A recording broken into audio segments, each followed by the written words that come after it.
Hi, good morning. I'm Dr. Shraddha from Excelas Clinic Punawale. Last time हमने देखा था कि फोलिक एसिड कैसे इंपॉर्टेंट है और फोलिक एसिड क्यों लेना चाहिए फर्स्ट ट्राइमेस्टर में। आज हम देखेंगे कि how to navigate through first trimester. अब ये क्यों इंपॉर्टेंट है? क्योंकि फर्स्ट ट्राइमेस्टर एक ऐसी चीज है जहाँ पर बॉडी में सडनली प्रेगनेंसी के चेंजेस आने लगते हैं और इस वजह से बॉडी को कोप अप करना थोड़ा सा मुश्किल हो जाता है, स्पेशली उनको जिनकी फर्स्ट प्रेगनेंसी हो, क्योंकि उनको पता नहीं होता है और सडनली बॉडी में चेंजेस आना स्टार्ट हो जाते हैं। तो पता चलता नहीं है कि क्या नॉर्मल है, क्या नहीं है और क्या कैसे इनको टैकल करना चाहिए। तो सबसे इम्पोर्टेंट है एक्सरसाइज से स्टार्ट करते हैं हम। अब एक्सरसाइज क्या करनी चाहिए, कब से करनी चाहिए? अगर पूछा जाए तो एक्सरसाइज आपको प्रेगनेंसी के पहले से स्टार्ट करनी चाहिए। जब आप प्रेगनेंसी प्लान करना स्टार्ट कर रहे हो, वैसे तो एक्सरसाइज सबने ही करना चाहिए all the time, but definitely if you are planning for a pregnancy, start on to exercise. क्योंकि क्या हो जाता है, एक्सरसाइज को अडॉप्ट करने में बॉडी को टाइम लगता है। शुरुआत जब आप एक्सरसाइज से करते हो तो बॉडी थकान होती है, फटीग होते हैं, मसल्स फटीग होते हैं। तो आप अगर प्रेगनेंसी के बाद स्टार्ट करते हो तो ऑलरेडी बॉडी में चेंजेस आ रहे हैं और फिर आप एक्सरसाइज स्टार्ट कर रहे हो तो बॉडी को कोप अप करना डिफिकल्ट हो जाता है। इसलिए मेक श्योर कि आप प्रेगनेंसी के पहले से अच्छा एक्सरसाइज कर रहे हो, ताकि थोड़ा सा रिड्यूस करके हम प्रेगनेंसी के फर्स्ट ट्राइमेस्टर में एक्सरसाइज कंटिन्यू रख सकते हैं। अब एक्सरसाइज कौन से करने चाहिए? Any form of exercise is fine till the time you are doing it right. ठीक है, walking is equally good, yogasan is equally good, gym is equally good, right? So combination of all these three is better for the body.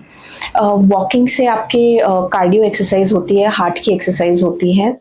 Yoga से आपकी flexibility maintain होती है, bones की जो flexibility है joints की, ये मेंटेन होती है।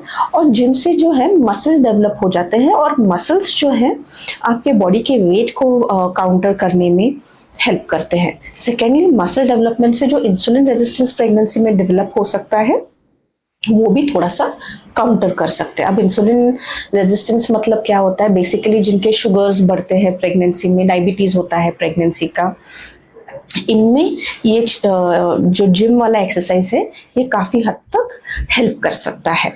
Next comes pregnancy first trimester में आपको क्या करना चाहिए is having a good diet. अब गुड डाइट का क्या मतलब होता है कि there should be an inclusion of everything. Everything includes vitamins, antioxidants, proteins, fibres, ये सारी चीज़ों का इसमें, मिनरल्स, सारी चीज़ों का इसमें इंक्लूजन होना चाहिए। अब ये सब आपको किससे मिलेगा?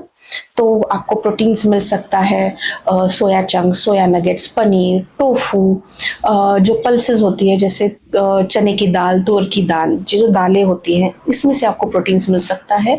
दही से आपको प्रोटीन मिल सकता है। नॉन वेजिटेरियन जो खाते हैं उनको chicken breast is a very good option of proteins, egg is a very good option of protein. So ये सारी चीज़ें प्रोटीन्स में आ गई।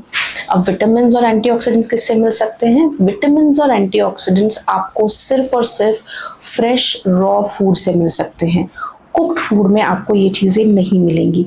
तो ये चीज़ें आपको मिलेंगी फ्रूट से, स्प्राउट्स जो कि बॉइल्ड ना हो, कुक ना हो, स्टीम्ड ना हो, ऐसे स्प्राउट से मिल सकती हैं ये। और फिर the most important is salads, जो फ्रेश कट सैलड्स होते हैं, कुकुम्बर हो गया, कैरेट हो गया, बीटरूट, मूली, शिमला मिर्च, ये सारी चीज़ों से आपको बहुत सारे अच्छे एंटीऑक्सीडेंट्स और विटामिन्स मिल सकते हैं। फर्स्ट ट्राइमेस्टर में सबसे इम्पोर्टेंट क्या हो जाता है कि प्रेगनेंसी का वॉमिटिंग स्टार्ट हो जाता है। अब इसको कैसे हैंडल किया जाए?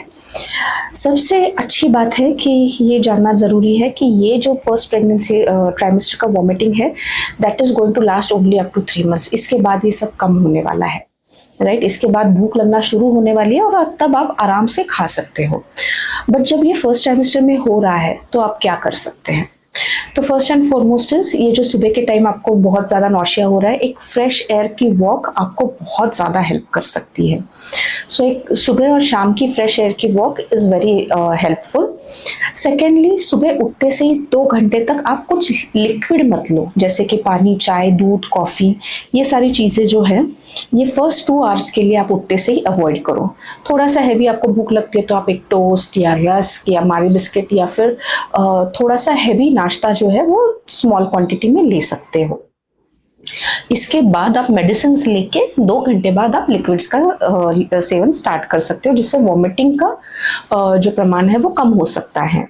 थर्डली क्या हो जाता है कि खाने का मन ही नहीं करता है स्मेल की वजह से।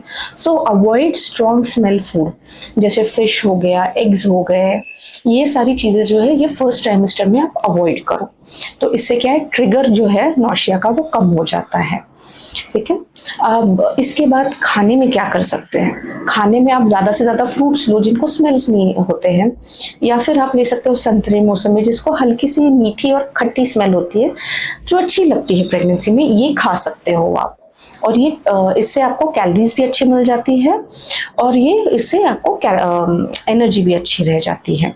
तीसरा हो जाता है आपका गुड़ और ड्राई फ्रूट्स के जो लड्डू आते हैं, ये एक बहुत अच्छा ऑप्शन होता है प्रेगनेंसी के फर्स्ट ट्राइमेस्टर में खाने के लिए, क्योंकि इससे क्या है, इसमें कैलोरी डेंस हो जाता है फूड और ये स्मेल नहीं होता है इसको।